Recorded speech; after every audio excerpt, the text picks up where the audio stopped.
کیا آپ سلطان محمود غزنوی کے بارے میں جانتے ہیں؟ اور کیا آپ یہ بھی جانتے ہیں کہ یہ کتنا انصاف پسند بادشاہ اور حکمران تھا؟ اور کیا آپ ان کے دور کا عجیب و غریب واقعہ جانتے ہیں جس کو سن کر روح کی تسکین ہوتی ہے؟ اور اس واقعے میں ہم سب کے لیے کیا سبق ہے؟ جاننے کے لیے چلتے ہیں آج کے اہم موضوع کی طرف۔ ایک رات سلطان محمود غزنوی سو رہا تھا کہ یکایک اس کی آنکھ کھل گئی۔ پھر لاکھ چاہا کہ دوبارہ نیند آ جائے، مگر نیند کوسوں دور نکل چکی تھی۔ بستر پر تڑپتا اور کروٹیں بدلتا رہا۔ جب کسی طرح آنکھ نہ لگی تو خدا ترس بادشاہ کو خیال آیا کہ شاید کوئی مظلوم فریاد لا رہا ہے یا کوئی فقیر بھوکا آیا ہے، اس لیے نیند چڑھ گئی ہے۔ غلام کو حکم دیا، باہر جا کر دیکھو کون ہے۔ غلام نے باہر جا کر دیکھا تو کوئی نہ تھا۔ واپس آ کر کہا، جہاں پناہ کوئی شخص نہیں۔ محمود نے پھر سوچا کہ سو رہے مگر نیند نہ آنی تھی، اور نہ ہی آئی۔ وہی بے چینی اور گھبراہٹ پیدا ہو گئی۔ غلاموں کو دوبارہ کہا، اچھی طرح دیکھ کر آؤ کون ہے، کون داد خواہ آیا ہے۔ غلام دوڑے ہوئے گئے، ادھر ادھر دیکھا اور واپس آ کر بولے، حضور کوئی نہیں ہے۔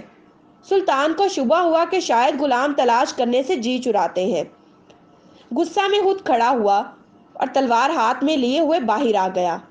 بہت تلاش کی مگر کوئی شخص نظر نہ آیا۔ قریب ہی ایک مسجد تھی۔ اس کے دروازے پر آ کر اندر کی طرف جھانکا تو آہستہ آہستہ کسی کے رونے کی آواز آئی۔ قریب پہنچ کر دیکھا تو ایک شخص فرش پر پڑا ہوا نظر آیا۔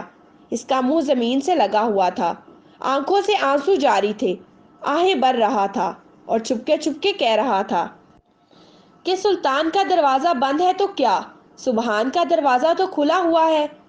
اگر محمود ولی سو رہا ہے تو حرج نہیں، معبود ازلی تو جاگ رہا ہے۔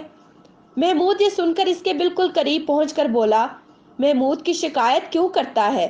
وہ تو ساری رات تیری تلاش میں بے چین ہے۔ بتا تجھے کیا تکلیف ہے؟ کس نے ستایا ہے؟ کیوں اور کس غرض سے آیا ہے؟ یہ سن کر وہ شخص اٹھ کھڑا ہوا اور پھوٹ پھوٹ کر روتا ہوا بولا، حضور ایک درباری کے ہاتھوں ستایا ہوا ہوں، مگر اس کا نام نہیں جانتا۔ اس نے میری عزت ہاک میں ملا دی۔ آدھی رات کو مستی کے عالم میں میرے گھر آتا ہے اور میری شریک زندگی کی عصمت کو داغدار کرنے کی کوشش کرتا ہے۔ اگر آپ نے اس تلوار کی آب سے اس داغ کو نہ دھویا تو کل قیامت کے دن میرا ہاتھ ہوگا اور آپ کا گریبان۔ یہ سن کر محمود کو مذہبی اور شاہی حمیت کے جوش سے پسینہ آ گیا۔ غصہ سے کامتی ہوئی آواز میں بولا، بتا کیا اس وقت بھی وہ ملعون وہی ہوگا؟ اس شخص نے جواب دیا، اب تو بہت رات گزر چکی ہے، شاید چلا گیا ہو، لیکن مجھے ڈر ہے کہ وہ پھر آئے گا۔ سلطان نے کہا، اچھا اس وقت تو جاؤ، مگر جس روز جس وقت وہ آئے تو مجھے اطلاع کر دو۔ اس شخص نے سلطان کو دعا دی اور رخصت ہو کر چلا ہی تھا کہ سلطان نے ٹھہرنے کا حکم دیا اور پہرے داروں سے کہا کہ دیکھو یہ جس وقت بھی آئے، خواہ میں سوتا ہوں یا جاگتا ہوں، اس کو فوراً مجھ تک پہنچا دو۔ اتنا کہہ کر محمود اندر آ گیا اور وہ شخص اپنے گھر چلا گیا۔ تیسری رات وہ شخص شاہی محل سرا کے دروازہ پر پہنچا۔ پہرے داروں نے اس کی شکل دیکھتے ہی سلطان کی خدمت میں پہنچا دیا۔ سلطان جاگ رہا تھا، تلوار لے کر اٹھ کھڑا ہوا اور بولا، چلو رات کو شکار کرنے والی لومڑی تک مجھے لے چلو۔ یہ سن کر وہ شخص آگے ہو لیا اور سلطان اس کے پیچھے پیچھے روانہ ہوا۔ گھر پہنچ کر اس شخص نے وہ جگہ بتائی جہاں وہ ظالم شخص خزانہ کا سانپ بنا ہوا سو رہا تھا۔ سلطان نے تلوار کا ایک بھرپور ہاتھ ایسا جمایا کہ تمام فرش پر انصاف کا لالا زار کھل گیا۔ اس کے بعد سلطان مڑا اور مظلوم صاحب خانہ کو بلا کر فرمایا، اب تو محمود سے خوش ہو؟ یہ کہہ کر محمود نے مصلی منگوایا اور ایک طرف بچھا کر 2 رکعت شکرانہ کی نماز پڑھی۔ پھر اس شخص سے مخاطب ہو کر پوچھا، گھر میں کچھ کھانے کو ہو تو لاؤ۔